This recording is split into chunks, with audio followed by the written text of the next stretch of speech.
홍다통통.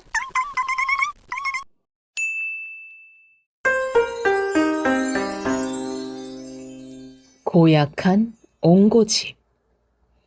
아주 옛날 옹달 우물과 옹연 연못이 있는 옹진골 옹당촌에 한 사람이 살았다.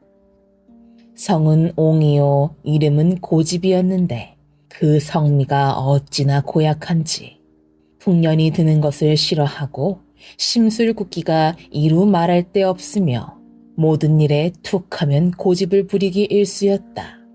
그런데도 무슨 복을 타고났는지 집안 형편 하나는 남부럽지 않게 넉넉하였다. 그러니 석숭이나 도주공처럼 세상에 뜨르르하게 이름이 난 사람이나 그 위세를 조금도 부러워하지 않을 만하였다. 석숭이나 도주공이 다 뭐람. 그저 나처럼 의리의리한 집에서 잘 먹고 잘 사는 게 제일이지. 옹간은 늘 그렇게 중얼거렸다. 하긴 옹간의 집 앞들 뒤뜰에는 언제나 쌀가마가 가득하고 창고마다 먹을 게 잔뜩 쌓여 있었으니 더 바랄 게 뭐 있으랴. 또 옹간의 집 뒤뜰에는 담장이 드높게 쳐져 있고 그 담장 안에는 석가산이 우뚝 서 있었다. 옹간은 그 석가산 위에다 아담한 초당을 지었는데 내 귀에 달린 풍경에서 바람을 따라 쨍그렁쨍그렁 맑은 소리가 들려오고 연못 속의 금붕어는 물결 따라 휘휘 뛰놀았다. 마침 동편뜰의 모란꽃은 봉오리가 반쯤 입을 벌리고 있었으며 서편뜰 앵두꽃은 담장 안에 곱게 피어 있었다. 영산홍, 자산홍은 바야흐로 그때가 한창이라 꽃을 활짝 피우고 있고 매화꽃, 복사꽃도 제철인지라 뜰은 그야말로 화려하고 아름답기 그지없었다. 꽃 한번 멋지구나. 아하. 옹간은 날이면 날마다 초당에 앉아 기름진 주안상에 술을 마시며 풍류를 즐겼다. 그런 옹간은 집 치장 또한 으리으리하였다. 높은 팔짝집에다 어간대청에는 3층 난간이 빙 둘러있고 창살이 매우 가는 창문의 틀장지와 영창에는 안팎 걸쇠와 구리로 된 돌적이가 달려있고 쌍용을 새긴 손잡이는 그 색깔도 영롱하게 공중에 들떠 있었다. 방 안 세간을 들여다보니 별도로 달아낸 앞다지에 8폭 병풍이 펼쳐져 있고 한쪽으로는 놋 요강과 놋대야를 펼쳐 놓았다.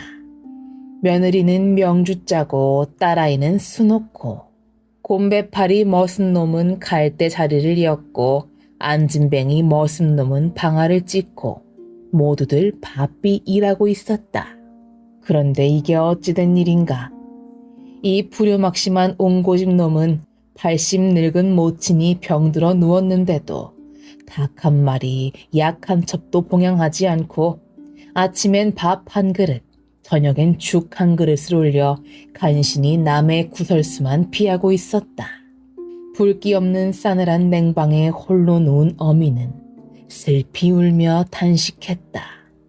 내 너를 낳아 기를 때 애지중지 보옥같이 사랑하여 어루만지며 하는 말이 은자동아 금자동아 고이 자란 백옥동아 전지만물 일월동아 아국사랑 간간동아 하늘같이 어질거라 금을 준들 너를 사며 은을 준들 너를 사랴 내 이같이 사랑하며 너 하나를 키웠더니 하늘 땅 아래 이러한 어미공을 어찌니 모르느냐. 옛날에 효자 왕상은 얼음 속에 잉어를 낚아다가 병든 모친을 봉양했다는데 그렇게는 못할 망정 너는 더 이상 불효는 하지 말거라. 불효막심한 옹고집이라는 놈. 어미 말에 이렇게 대꾸하였다. 어머니, 신시황 같은 이도 만리장성을 쌓고 아방궁을 높이 세워 삼천궁녀를 옆에 두고 천년만년 살려고 하였소. 허나 그도 먼 산의 일개 무덤 속에 죽어 묻혔지 않습니까? 또 싸움터에 나가기만 하면 백전백승하던 초패왕도 오강에서 자결하였으며 악연 같은 학식이 높은 학자도 불과 30세에 유절하였다고 하였소. 옛말에 이르기를 인간이 70까지 사는 일은 매우 드문 일이라 하였으니 80이 된 우리 모친 더 살아서 무엇하리요? 오래 살면 욕심이 많아진다 하였거늘 우리 모친 그 뉘라서 단명하리요? 도척같이 몹쓸 도적놈도 오래도록 사람들 입에 오르내리며 유명하거늘 어찌 나 같은 아들을 가지고 시비를 하오? 아이고 이놈아, 됐다. 내 너하고 무슨 말을 더 하랴. 다 이것도 내 팔자련이 해야지. 옹가의 어미는 하도 억장이 무너져 차마 더 이상 아무 말도 하지 못하였다. 이렇듯 옹고집 놈의 심사는 이루 말할 수 없이 고약하였다. 제 어미한테도 이렇게 인색하거늘 하물며 다른 사람에게는 말해 무엇하랴. 옹가는 그 중에서도 불교를 가장 업신여기고 깔보았다. 그래서 불도를 닦는 중을 보면 이유도 없이 잡아다 묶어놓고 귀에다 구멍을 뚫고 어깨를 타고 뜸질하기 일쑤였다. 나무 아미타불 관세음 보살, 참으로 고약한 놈이로다. 이놈의 심보가 이러하니 옹간의 집 근처에는 동량 중 하나 얼씬하지 않았다. 그 무렵 저 멀리 월출봉 취암사에 도사 한 분이 있었다. 그 도사의 높은 술법은 귀신도 놀랄 경지에 이르러 있었다. 하루는 그 도사가 학대사를 불러 일렀다. 내 듣자 하니 옹당촌에 옹좌수라 하는 이가 있는데 그놈이 불도를 업신여겨 흉을 보면 원수같이 군다 하더구나. 그러니 네가 찾아가서 그놈을 혼내주고 돌아오거라. 학대사가 분부를 받고 길을 나섰다. 학대사는 헌 굴각과 마의장삼을 척 걸쳐 입고는 108염주를 목에 걸고 육환장을 거머쥐고 허위적 산을 내려갔다. 때마침 개수나무 꽃이 활짝 피고 산새가 슬피 울며 가는 길을 재촉하였다. 학대사는 해가 중천에 떠 있을 때 옹간의 집에 이르렀다. 밭에서는 사람들이 새참을 내다먹는다, 집 안에서는 점심을 먹는다 하여 골목 가득 구수한 밤 냄새가 퍼져나왔다. 학대사는 시장한 배를 안고 옹간의 집 대문 앞에 섰다. 어간대청 너른 집에 풍경 달고 안팎 중문 소슬 대문이 양옆으로 활짝 열려 있었다.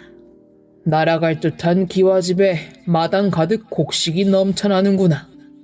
학대사가 열린 대문 사이로 안을 들여다보았다. 그리곤 목탁을 탁탁 치며 권선문을 펼치고 연부를 외우기 시작하였다. 이때 중문의 길에 서서 이 모습을 지켜보던 할미 종이 손사래를 회회치며 일렀다. 아이고 여보시오, 노장, 노장. 그래, 이 집 좌수 양반 소문도 못 들었어? 어서 딴 집으로 가보시오. 우리 댁 좌수님이 춘곤증을 못 이겨 초당에서 잠깐 낮잠이 드셨는데 그 만약 선잠이라도 깰라치면 동량은 고사하고 귀만 뚫리고 갈 것이니 일찌감치 돌아가소. 학대사가 태연하게 대답했다. 높고 높은 누가 큰 집에서 어찌 지나가는 중을 이리도 소홀히 대접하오. 악덕을 쌓은 집에는 반드시 재앙이 따르고 선한 일을 많이 한 집에는 반드시 좋은 일이 있는 법이라 하였소. 소승은 영암 월출봉 취함사에 사옵는데 법당이 하도 낡고 초라하여 전리길 멀다 않고 이렇게 귀댁을 찾아왔으니 황금으로 1,000냥만 시주를 하옵소서. 학대사가 합장 배례하고 목탁을 두드렸다. 그러자 잠결에 황금으로 1,000냥만 시주를 하라는 말을 들은 옹좌수가 벌떡 일어나 미다지를 밀치면서 소리쳤다. 어찌 그리 요란하냐? 종놈이 조심조심 여쭈었다. 주인마님, 글쎄 지금 문 밖에 중이 와서 자꾸만 동량을 달라 하나이다. 옹자수는 벌컥 화를 내며 성난 누나를 부라리고 소리질러 꾸짖었다. 괘씸하다 이 중놈아. 그래, 그 많은 돈을 시주하면 어찌 된다는 게냐? 학대사가 이 말을 듣고 시치미를 뚝 떼고는 육환장을 눈 위로 높이 들어 합장 배례하며 대답하였다. 황금으로 1,000냥만 시주하옵시면 소승이 절에 가서 수륙제를 올릴 터인데 그때 옹좌수의 이름과 사는 곳을 외우면서 축원을 드리면 소원대로 되나이다. 옹좌수가 어이가 없다는 듯 비웃었다. 니놈 말이 참 가소롭다. 하늘이 만백성을 낼 때 부유하고 가난하고 자손이 있고 없고 복이 있고 없고를 미리 다 점지하여 내려주었거늘 네 말대로 한다면 가난할 사람이 어디 있으며 자식 없을 사람 누가 있겠는가? 속세에서 말하기를 인정말은 중이라고 했겠다. 니놈 마음이 고약하여 부모 은혜 다 저버리고 머리 깎고 중이 되었을 게 불을 보듯 뻔하구나. 그러고도 부처님의 제자인 양 아미타불 거짓년불에 동량을 달라고 하다니. 내 불축한 니놈의 행실을 이미 다 알았으니 한푼인들 주어 무엇하리. 학대사는 다시 합장 배례하며 공손히 말했다. 소승은 이미 정룡사에 축원을 올려 망고영웅 소대성을 낳아 나라에 충성하게 하였으며 천수경을 공부하여 주상전하가 만순무강하옵기를 아침 저녁으로 빌고 또 빌었습니다. 그러니 이 어찌 나라에 충성하지 아니하며 부모의 은혜에 보답하는 일이 아니라 하오리까? 그런 말씀 아예 마옵소서. 이에 옹좌수가 대뜸 물었다. 옳거니. 그래, 도대체 네가 무엇을 배웠기에 그렇듯 말하느냐? 네가 배운 게 있다면 내 관상이나 받아오. 네, 그렇게 하리다. 학대사는 눈을 가느다랗게 뜨고는 옹좌수의 상을 요리조리 뜯어보더니 말했다. 두 눈썹이 길고 눈썹 사이가 넓으시니 명성과 위세는 드날리겠습니다. 그러나 누당이 고나시니 자손이 부족하고 얼굴이 좁으시니 남의 말을 당최 듣지 아니하며 손발이 작으시니 횡사를 할 듯하고 말년에 상한병을 얻어 고생하다 죽겠습니다. 뭐라고? 내 저런 돌팔이 땡중을 봤나? 옹좌수가 펄펄 뛰며 성을 내어 종놈들을 소리쳐 불렀다. 돌쇠야, 뭉치야, 깡새야, 그 당장 저 중놈을 잡아내라. 예, 다리마님. 말이 떨어지기가 무섭게 종놈들이 달려들어 굴갓을 벗겨 내던지고 학대사를 휘휘 휘둘러 땅바닥에 내동댕이 쳤다. 한바탕 난리를 친 다음 옹좌수가 호통을 쳤다. 이 미련한 중놈아, 네 귓구녕 잘 열고 들어라. 진도남 같은 이도중 따윈 필요 없다고 하고서 자연 속에 파묻혀 사는 선비가 되었거늘 너 같은 땡땡이 중놈이 거짓불도를 짓거리며 남의 돈과 곡식을 가져가려 하니 내 그냥 두지 못하겠다. 그러더니 종들을 시켜 중을 눌러잡고는 꼬챙이로 귀를 뚫고 곤장 30대를 호되게 쳐서 내쫓았다. 술법이 높은 학대사는 까딱없이 돌아서서 월출봉 취함사 절문으로 들어갔다. 아니 스님, 도대체 이게 무슨 꼴입니까? 옹기놈한테 당하신 겁니까? 학대사가 절에 들어서니 여러 중이며 동자승들이 달려나와 그 험한 꼴을 보고는 혀를 차며 어찌된 영문인지를 물었다. 학대사가 태연하게 대답하였다. 아이고, 말도 말아라. 내 그 고약한 옹가놈에게 일이 되었느니라. 학대사는 이러저러해서 이러저러하였노라고 자세히 일러주었다. 뭐라고요, 스님? 아니 그래 그놈을 그냥 두고 오셨습니까? 당장에 달려가서 혼구멍을 내줘야 합니다. 스님들이 펄펄 뛰며 화를 냈다. 그중 하나가 나서서 의견을 내놓았다. 스님, 그런 고약한 자는 스승님의 높은 술법으로 혼을 내줘야 합니다. 염라대왕께 전갈하여 저승사자를 보내 옹고집을 잡아다가 지옥으로 보내서 영영 세상에 나오지 못하게 하옵소서. 학대사는 고개를 저으며 말했다. 그럴 수는 없다. 다른 중이 또 나섰다. 그리하오면 해동청 보라매가 되어 푸른 하늘 구름 사이로 높이 떠다니다가 온갖 놈에게 날쌔게 달려들어 대갈통을 덥석 쥐고 두 누나를 꼭지 떨어진 수박 파듯 하십시오. 학대사는 또 고개를 절레절레 내저었다. 아서라 아서, 그것도 못할 짓이다. 또 한 중이 나서며 말했다. 그리하오면 첩첩산 중에 그 용맹스러운 호랑이가 되어 깊은 방에 온갖 놈을 덥석 물어다가 사람 없는 험한 산 외진골에서 뼈도 남기지 말고 오도독 오도독 드십시오. 학대사는 여전히 고개를 가로저었다. 그것도 역시 안 되겠다. 다시 한 중이 여쭈었다. 그리하오면 신미산 여우가 되어 분단장 곱게 하고 비단옷으로 맵시를 낸 다음 여색을 밝히는 옹고집 품으로 들어가십시오. 그리곤 붉은 입술과 흰 이로 온갖 달콤한 말을 속삭여 그 옹고집을 속일 적에 적은 본디 월궁 선녀이 없는데 옥황상제께 죄를 얻어 인간 세계로 내치심에 칼바를 몰라 하였나이다.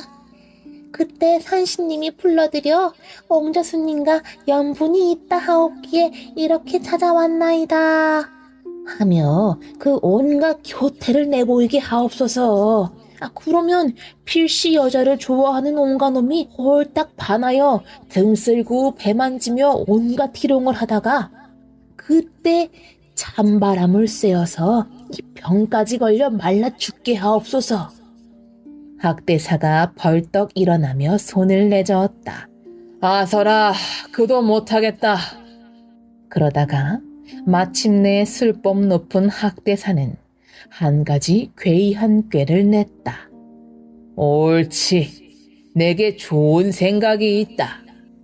학대사는 당장 집 한 단을 가져오라 일렀다. 그리곤 지푸라기를 손으로 이리저리 엮어서는 허수아비를 만들었다. 그런데 누가 봐도 그 모습이 옹고집과 비슷하였다. 잘 보아라. 학대사가 그 옹고집 상에다가 부적을 써서 턱 붙이니 이놈의 화상 말대가리 주걱턱에 영락없는 옹가였다. 가짜 옹가가 된 허수아비는 거드럭거드럭 옹고집을 찾아갔다. 그리곤 사랑채를 턱 차지하고 앉아서는 사랑문을 드르륵 열며 하인들에게 분부를 내리는 것이었다. 여봐라, 늙은 종 돌쇠야, 젊은 몽치야, 깡쇠야, 어찌 그리 게을러 자빠졌느냐? 말에 공주고 소여물을 썰어라. 준다나, 빨리 나와 방 쓸어라.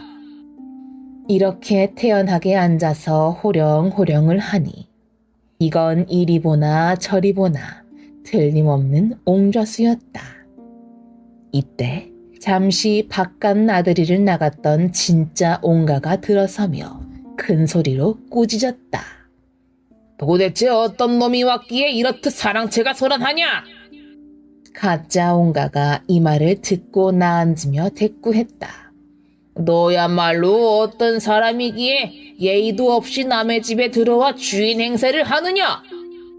진짜 옹가가 버럭 성을 내며 호령했다. 아니, 이놈은 누구냐? 오호라, 네가 어디서 내 집에 재물이 넉넉함을 주워듣고는 내 재물을 빼앗아가고자 허락 없이 집 안으로 들어왔으렸다. 내 그냥 두지 않겠다. 깡소야, 어서 이놈을 잡아내라. 예? 그게... 하인들은 그저 얼이 빠져서는 이도 보고 저도 보고 이리 보고 저리 보았지만 앞불사 아무리 눈을 비비고 보아도 자기들 눈에는 이옹 저옹이 똑같았다. 몽치야, 도대체 이게 어찌된 일이냐? 그걸 내가 어찌 알간? 하인들은 그저 넋을 잃고 어리둥절할 뿐이었다. 예끼 이놈아, 네가 옹자수란 말이지? 그래, 내가 옹자수가 아니면 귀임자수란 말이냐? 이 당장 썩 나가지 못할까? 하인들이 얼이 빠져 서 있는 동안에도 두 옹은 서로 자기가 주인이라며 아옹다옹 다투고 있었으니 그 옹이 그 옹이었다. 이건 깊은 산에 묻혀 사는 선비를 찾기는 쉬울 망정 밝은 대낮에 이댁 옹자수를 찾는 일은 전혀 가망이 없어 보였다. 그러다간 종 하나가 뛰어가 옹자수 부인에게 알렸다.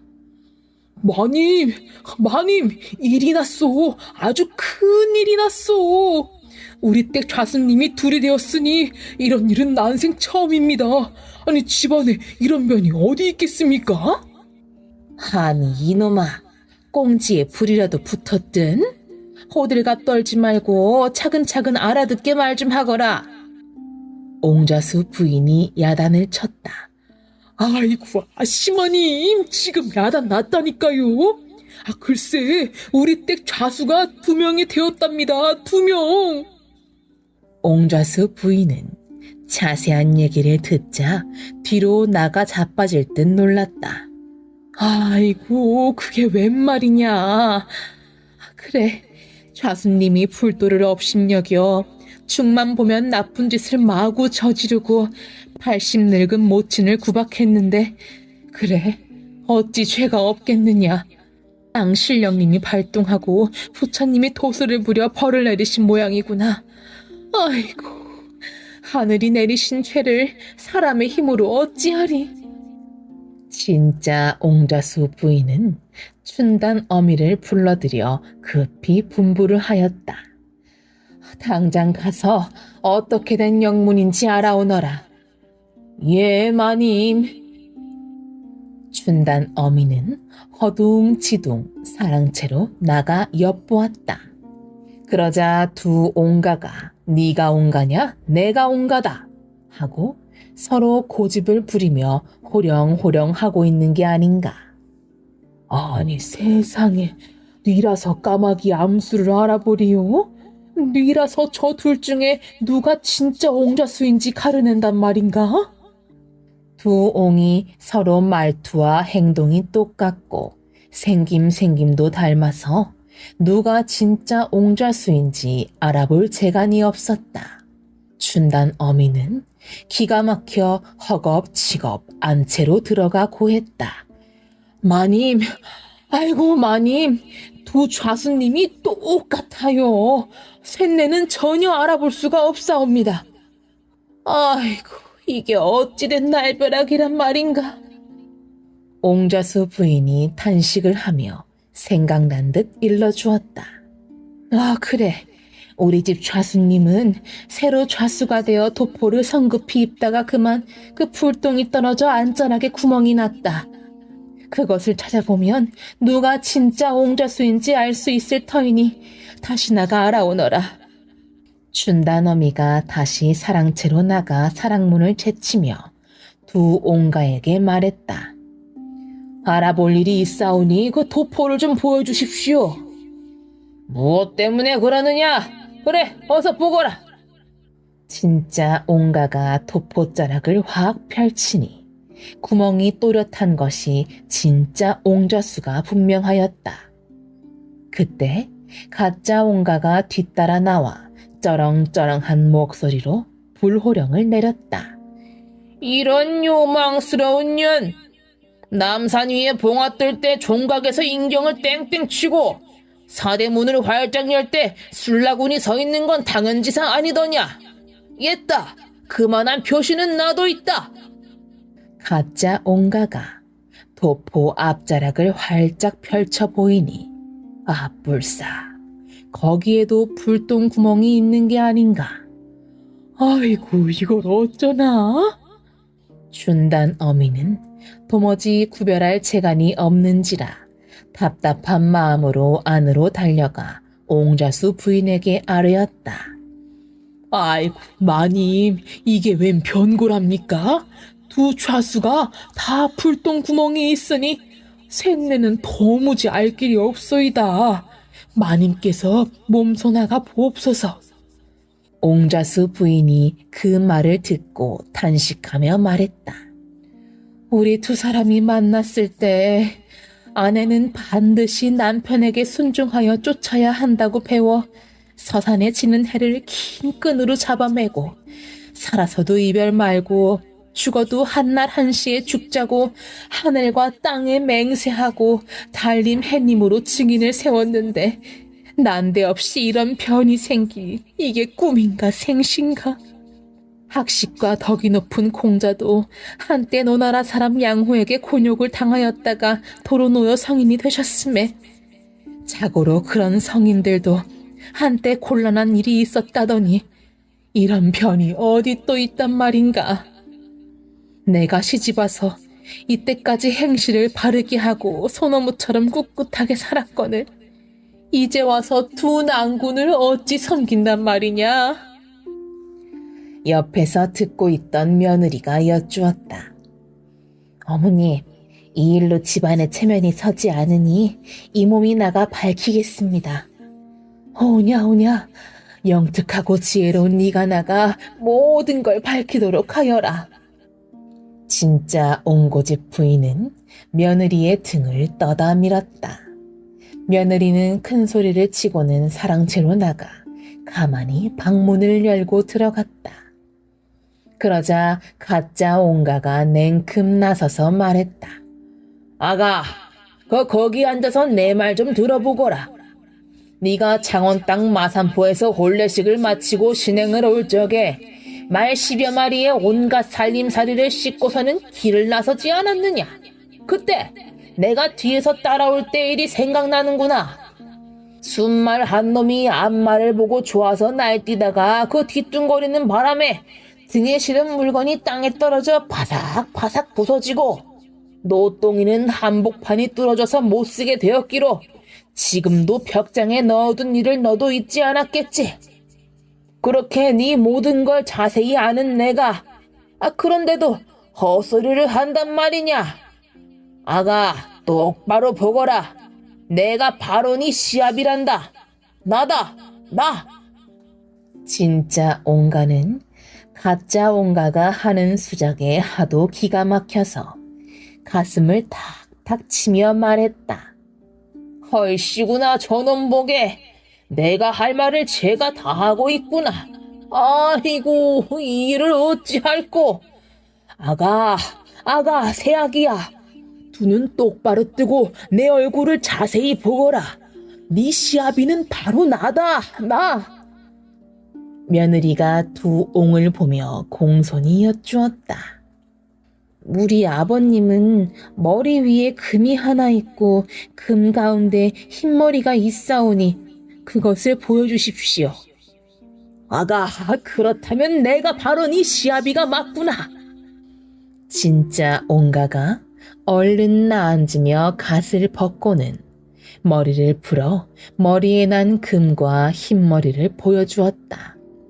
대갈통이 마치 차돌처럼 단단하여 송곳으로 찔러도 물 한 점, 피 한 방울 안 날 것 같았다. 저놈이 또 나를 따라 하는구만. 아가, 어서 이걸 보아라. 내가 바로 네 시아비니라. 가짜 옹가도 나앉으며 얼른 요술을 부려 진짜 옹가의 흰머리를 뽑아 자기 머리에 붙이니 진짜 옹가의 표는 없어지고 가짜 옹가의 것이 되어버렸다. 가짜 옹가가 머리를 들이미니 며느리가 살펴보고 말했다. 어머, 틀림없는 우리 시아버님입니다. 진짜 옹가는 복통할 노릇이라 주먹으로 가슴을 치고 머리를 쿵쿵 두드리며 소리를 질렀다. 아이고 아이고, 가짜 옹가는 아비 삼고 진짜 옹가를 구박하니 이거 기가 막혀 나 죽겠네. 이 억울한 심정을 그 누구에게 하소연한단 말인가? 그때였다. 종놈들이 하도 어이가 없어 남문박 활토로 걸음을 재촉하여 옹자수의 아들을 찾아갔다. 서방님, 아유 서방님, 어서 집으로 가십시오.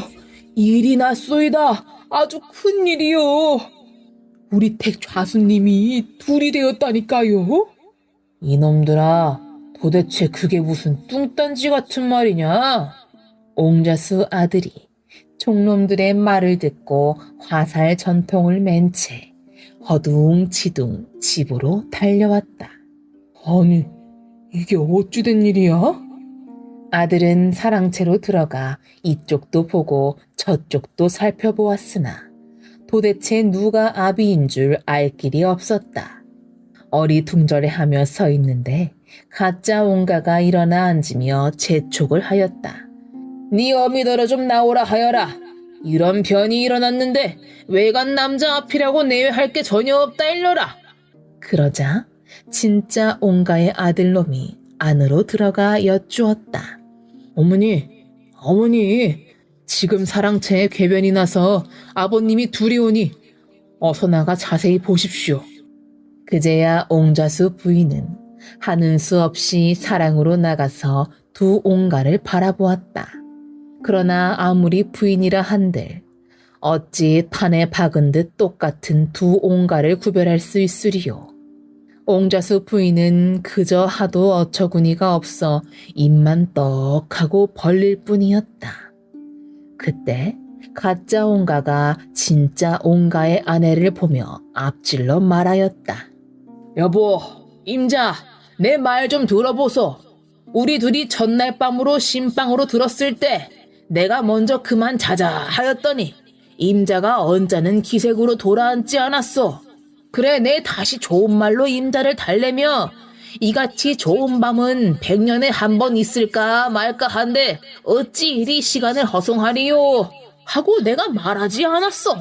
그제야 임자가 못 얘기는 채 하고 함께 잠을 잤으니 그때의 일을 곰곰 돌이켜보고 누가 진짜 남편인지 구별하도록 하오.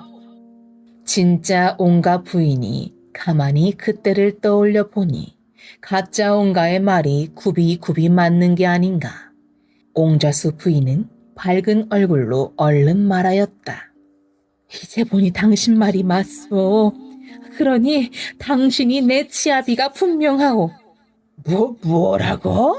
아이고, 그 치아비도 몰라보는 마누라가 어디 있나 했더니 여기 있구만. 여보, 힘자, 그건 나요. 내가 한 소리란 말이요. 아이고, 원통해라. 진짜 옹가는 가슴을 쾅쾅 치며 눈에서 불이 났으나 어찌할 수 없었다. 그러자 진짜 옹가 부인도 답답해하며 말했다. 두 분이 이리도 똑같으니 서첩인들 어이하오. 아이고, 애통하고 애통하도다. 옹자수 부인은 그만 울며 안으로 들어가 버렸다. 그러나 안으로 들어가도 마음이 놓이지 않아 방바닥을 치며 팔자 한탄을 늘어놓았다. 아이고, 내 팔자야. 여필 종부 옛말대로 이날이 때까지 한 난군을 잘 모셔왔거늘 난데없이 똑같은 두 난군이 웬 편이란 말이냐. 내 전생에 무슨 죄를 지었기에, 응? 내가 무슨 죄를 지었기에 인연의 팔자일이 드셀까? 아이고 내 팔자야. 이때였다. 구불촌 김별감이 문 밖에 와 옹자수를 찾았다. 옹자수, 걔 있는가? 그 말이 떨어지기가 무섭게 가짜 옹가가 썩 나섰다. 아이고 이게 누구신가? 김별감 아닌가? 달포를 못 보았는데 그간 댁내 두루 편안하셨는가? 나는 요새 집안에 변괴가 있어 편치 못하네.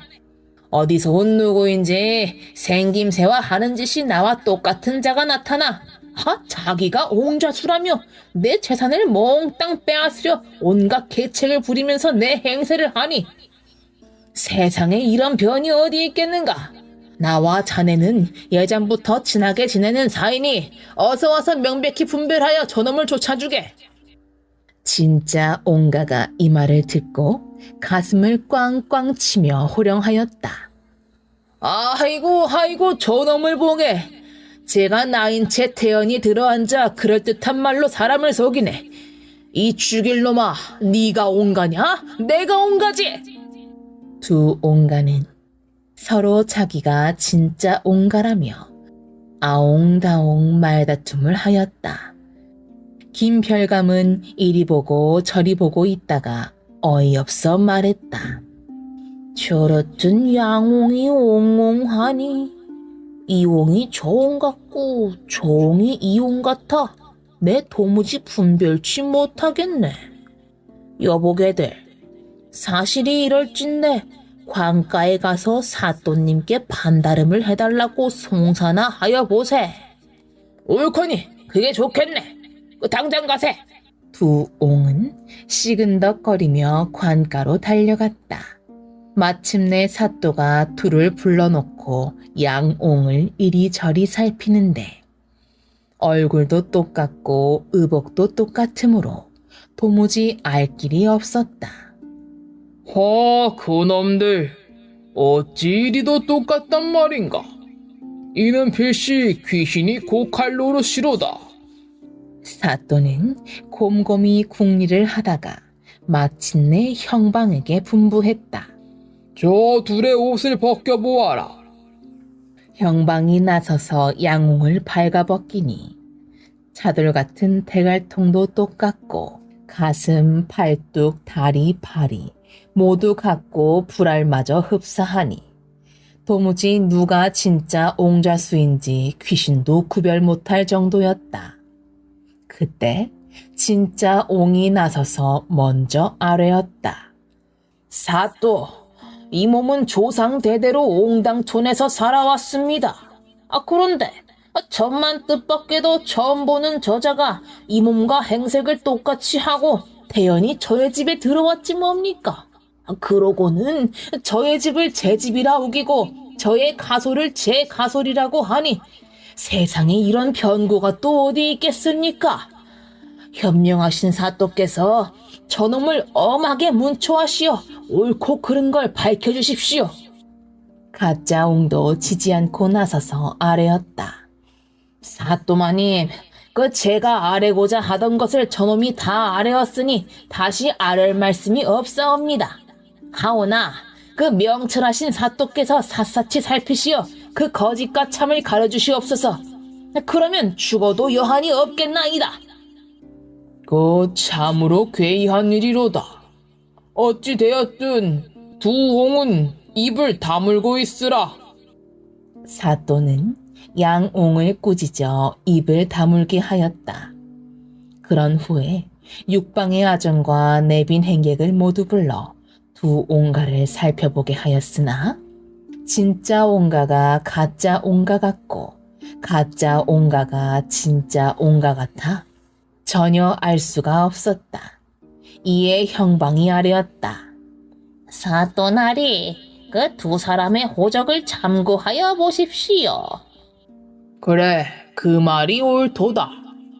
사또는 호적부를 펼쳐놓고 양옹에게 호적을 읊어보라고 하였다. 진짜 옹가가 먼저 나앉으며 아뢰었다. 소인의 아비 이름은 옹송이옵고 할아버지는 만송이옵니다. 사또가 이 말을 듣고는 허허 웃으며 말했다. 그놈의 호족은 옹송만송하여 동 무슨 말인지 알 수 없으니 다음 옹이 말하도록 하여라. 이때 가짜 옹이 나앉으며 아뢰었다. 이 몸은 자하고 옹돌면 제1호 유생 옹고집이요. 나이 37세이옵니다. 아버지는 옹성이온데 절충 장군이었고 할아버지는 만송이오나 오의장을 지내셨습니다.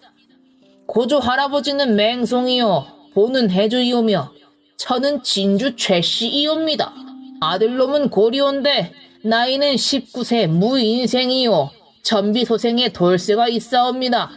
그럼 사또마님 다음으론 제 세관을 아뢰겠습니다. 논밭 곡식 합하여 2100석이요 마구간의 말이 6필이요 암수돼지 합하여 22마리요 암탉 수탉 합하여 60수입니다. 또한 그릇으로 말할 것 같으면 안성방자 6기가 10벌이요 앞다지 밭다지에 2층장 화류문감 용강 봉장 산수병풍 영화병풍 다 있사옵고 모란을 그린 병풍 한 벌은 제 자식 신혼시에 매화를 그린 폭이 찢어져 다락에 얹어두었사오니 그리하시옵소서. 또 이 몸에 집에 있는 책자로 말하면 전자, 당률, 사략, 통감, 소학, 대학, 논어, 맹자, 시전, 서전, 주역, 춘추, 예기, 주벽, 총문까지 다 쌓아두었나이다. 또 은가락지가 20개, 금반지는 10개, 비단은 청, 홍, 자색 합하여 13필이요. 모시가 30통이고 명주가 40통이옵니다. 이렇듯 저의 집 세간이 넉넉함을 저놈이 어디서 얻어듣고 욕심을 내니 저렇듯 무도한 놈을 처치하여 앞으로는 저런 놈이 나오지 않도록 하옵소서. 사또가 얘기를 다 듣더니 고개를 끄덕이며 말했다. 그대가 진짜 옹자수요. 아이고 사또나리 이 흔해 죽어도 잊지 않겠나이다. 가짜 옹가는 좋아라 하며 넙죽 절을 올렸다.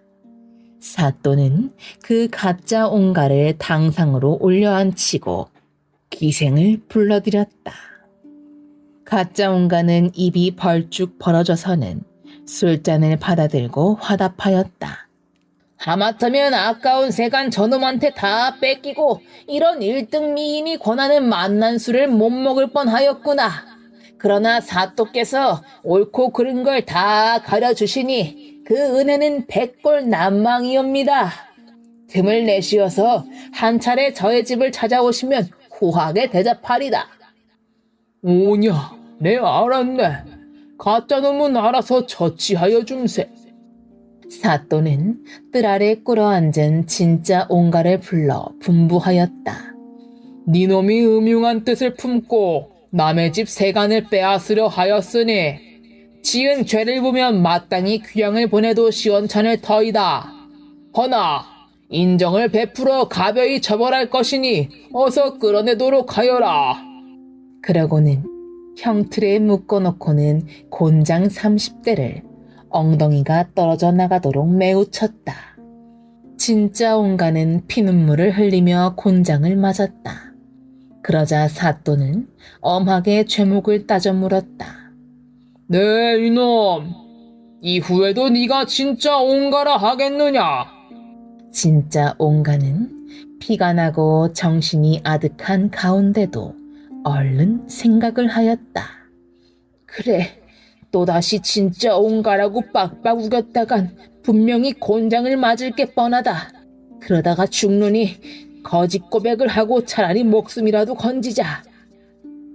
진짜 옹가는 다 죽어가는 소리로 고하였다. 예, 소인은 옹가가 아니오니 처분대로 하옵소서. 그러자 아전이 호령을 하였다. 이에 군노 사령관이 벌떼처럼 달려들어 옹가놈의 상투를 움켜잡고 휘휘 내둘러 쫓았다. 진짜 옹가는 별수 없이 거린 신세가 되고 말았다. 여기 밥 한 술 주오. 제발 부탁이니 불쌍한 거린에게 먹을 것 좀 주시오. 옹가는 고향 산천을 멀리하고 밥을 빌어먹고 다녔다. 그러자니 자기 처지가 한심하기 짝이 없었다. 아이고 내 팔자야. 그 많고 많은 재물을 다 두고 내가 왜 이리 생고생을 하는고. 진짜 옹가는 저절로 눈물이 주르르 흘렀다. 그러다 보니 자기가 저지른 못된 일이 새록새록 떠올라 후회 막심이었다. 그래, 나는 죽어도 마땅한 놈이다. 하지만 다시 한번 내게 기회가 온다면 머리가 허연 우리 모친을 지극정성으로 다시 봉양하고 싶구나. 아, 지금쯤 어여쁜 우리 각시는 서방도 없이 홀로 누워 밤이면 밤마다 이리 뒤척 저리 뒤척이며 얼마나 잠 못 자고 걱정 근심을 하겠는가. 쓰라의 어린 새끼 금쪽같이 사랑하여 어릴 적에 선마둥둥 내 사랑아 노래하였거늘. 아이고 나 죽겠네 나 죽겠어. 이 일이 분명 생시는 아니로다. 꿈이거든 어서 바삐 깨어나라. 그렇게 고약하던 진짜 옹가는 눈물을 철철 흘리며 그제야 자기 잘못을 뉘우치고 애통해했다. 한편 가짜 옹가는 송사에 이기고는 좋아서 어쩔 줄을 몰랐다. 그 의기양양해 하는 꼴은 눈뜨고 못 볼 지경이었다. 덩실덩실 어깨춤을 들썩이며 노랫가락을 흥얼거리고 흥이 나서 야단이었다. 그 흉악한 놈 좀 보게나. 하마터면 우리 어여쁜 마누라를 빼앗길 뻔하였구나. 여보 마누라 나왔소. 가짜 옹가는 능청스레 외치며 집으로 들어갔다. 어이구 나리마님 어서 오시오요. 하인들이 대문 밖까지 쫓아나와 반겨주었다. 아버님 그간 고생이 많으셨지요? 아들 며느리도 반가워 어쩔 줄을 몰랐다. 그때 진짜 옹가 마누라도 버선발로 뛰어나오며 가짜 옹가의 손을 잡고 반가워하며 물었다. 영감, 그래 정말 송사에 이겼소이까? 아, 그거야 당연지사 아닌가? 그래, 그 사이 변환이 있었소.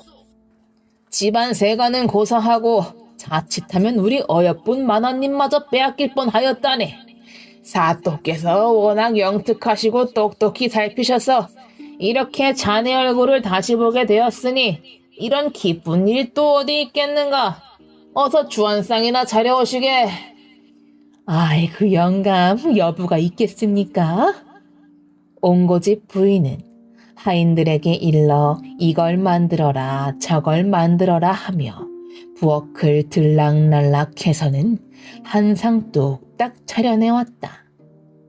그러고는 마치 새신랑 신부처럼 오순도순 마주 앉아 술잔을 권커니 자커니 하면서 기뻐하였다. 그러던 어느 날이었다. 한밤중에 진짜 옹가의 아내가 소스라치게 놀라 깨었다. 가짜 옹가가 잠결에 놀라 물었다. 아니 여보 영감, 잠을 자는데 하늘에서 난데없이 허수아비가 무수히 떨어지는 게 아니요? 깜짝 놀라 깨보니 허수아비는 온데간데 없으니 도무지 이게 무슨 괴이한 꿈이랍니까? 가짜 옹가가 시치미를 뚝 떼고 말했다. 어허 부인, 그건 장차 대기가 있을 꿈이 분명하오. 만약 꿈과 똑같다면 허수아비를 낳을지 누가 알겠소. 어디 두고 봅시다. 아이고 망치케라, 허수아비를 낳다니요. 진짜 옹가 부인은 눈을 셀쭉하며 다시 자리에 누웠다. 그렇게 이러고 저러고 세월이 흘러 진짜 옹가의 부인은 아이를 줄줄이 낳았는데 이건 마치 진주성에 집이 빽빽이 들어서듯 돼지가 새끼를 낳듯 무수히 낳는 게 도무지 하나 둘 셋 넷 셀 수도 없었다. 진짜 옹가의 마누라는 자식이 많아 좋아라 하며 괴로움도 모른 채 주렁주렁 길러내었다. 한편 가짜 온가와 진짜 온가 부인이 이렇게 알콩달콩 재미있게 살고 있는데, 진짜 온가는 세간과 처자를 모조리 빼앗기고 곤장까지 맞고 쫓겨나 거렁뱅이 노릇을 하려니 살고 싶은 마음이 없었다. 진짜 온가는 죽기로 결심하고 깊은 산속으로 들어갔다. 아무리 경치가 좋은들 무엇하랴. 진짜 온가는 바위에 걸터 앉아 신세 한탄을 하며 슬피 울고 있었다. 진짜 온가는 이 세상을 하직하려니 더욱 자신이 처량하고 슬퍼졌다. 그때 무심코 한 곳을 쳐다보던 진짜 온가는 소스라쳐 놀랐다.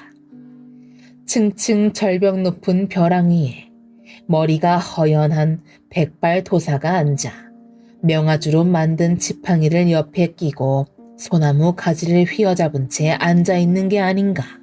그 백발도사는 진짜 온가를 보자마자 크게 꾸짖었다. 네가 아무리 뉘우쳐도 이제는 늦었도다.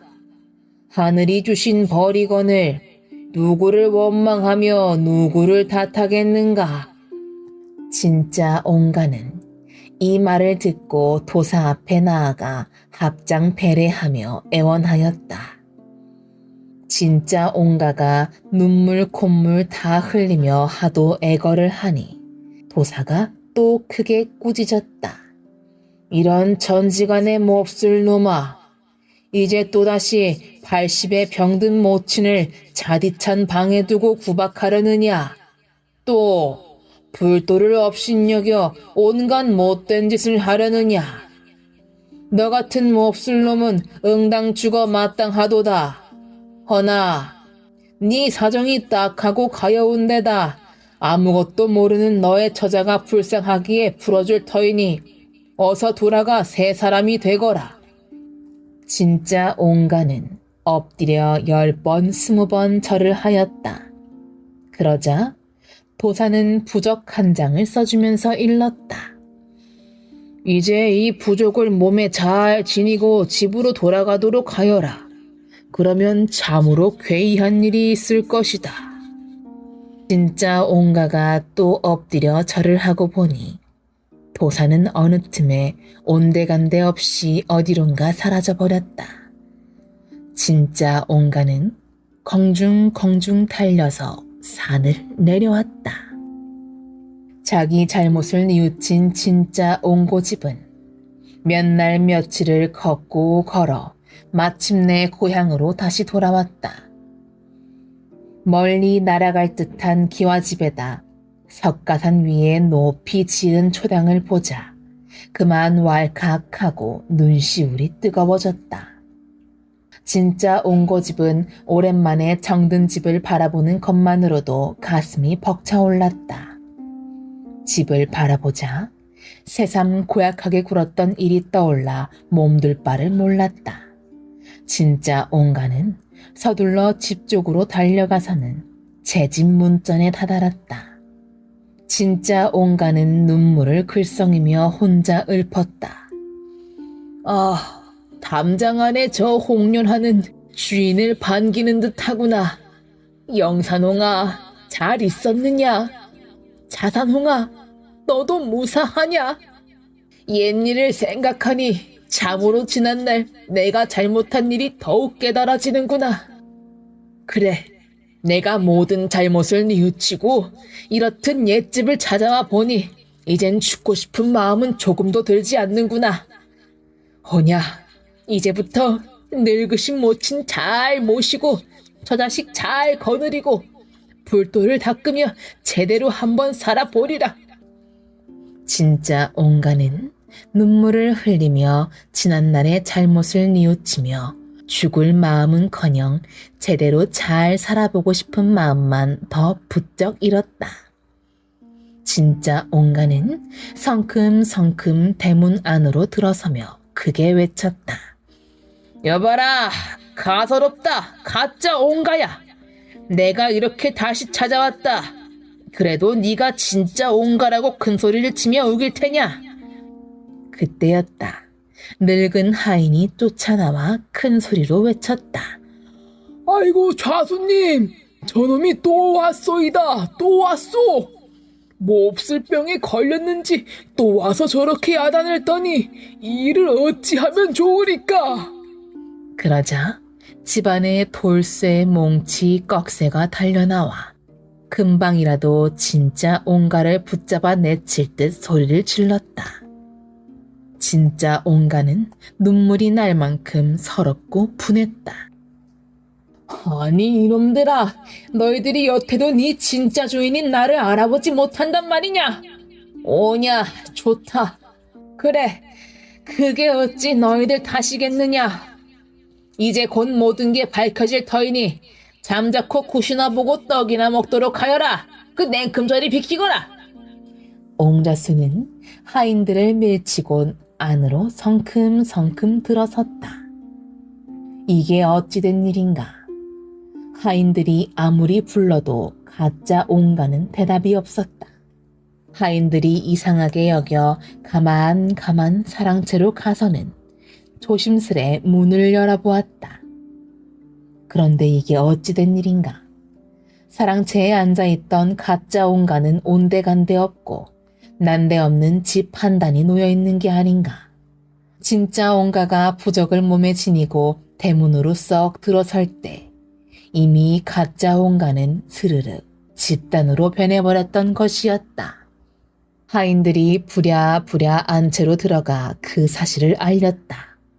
옹고집 부인은 소스라쳐 놀랐다. 그리고는 후다닥 아이들 방으로 달려갔다. 방문을 열어보니 아이들은 온데간데 없고 허수아비만 여기저기 쓰러져 있는 게 아닌가.